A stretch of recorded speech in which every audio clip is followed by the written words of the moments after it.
ব্রহ্মবৈবর্ত পুরাণ ব্রহ্মখণ্ডের 14 অধ্যায়। ছায়া এই কথা শুনে পুষ্কর তীর্থে গিয়ে 3 লক্ষ বৎসর পর্যন্ত তপস্যা করে স্বর্গলক্ষ্মী রূপিণী হলেন।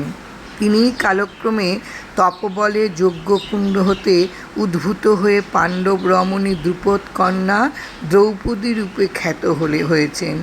তিনি সত্যযুগে কুশধ্বজ কন্যা বেদবতী, ত্রেতাযুগে জানকাত্মজা জানকী এবং দাপরে দ্রুপদাত্মজা দ্রৌপদী হয়ে 3 যুগেই বিদ্যমানা রয়েছেন বলে পণ্ডিতগণ তাকে ত্রিহায়নী বলে থাকেন।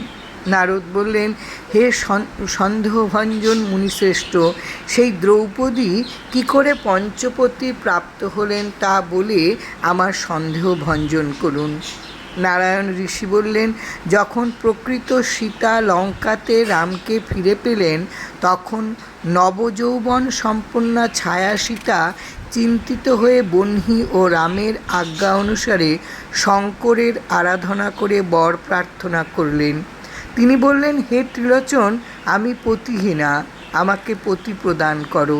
এইভাবে 5 বার পতি প্রার্থনা করলেন। তখন রসিকেশ্বর শিব তার প্রার্থনা শুনে সহাস্য বদনে এই বরদান করলেন, তুমি পঞ্চপতি প্রাপ্ত হবে। সেই বর প্রভাবে দ্রৌপদী পঞ্চ পাণ্ডবের পত্নী হন। এইভাবে সমস্ত বিষয় তোমাকে বললাম, এখন প্রকৃত প্রস্তাব শ্রবণ করো। অনন্তর রাম সীতাকে উদ্ধার করে বিভীষণকে লঙ্কারাজ্য দান করে অযোধ্যায় গমন করলেন। তারপর তিনি ভারতে 11 সহস্র বৎসর রাজত্ব করে অবশেষে বৈকুণ্ঠে গমন করলেন। কমলার অংশরূপা বেদবতীও কমলাতেই লীন হলেন। হে নারদ, এই পুণ্যপ্রদ পাপনাশক আখ্যান তোমাকে বললাম। মূর্তিমান 4 বেদ যার জিহ্বাগ্রে স্ফুরিত হয়, তিনিই বেদবতী বলে অভিহিত হয়েছেন। এইভাবে কুশধ্বজ কন্যার কথা সংক্ষেপে বললাম। এবার ধর্মধ্বজ কন্যার কথা অবগত হও।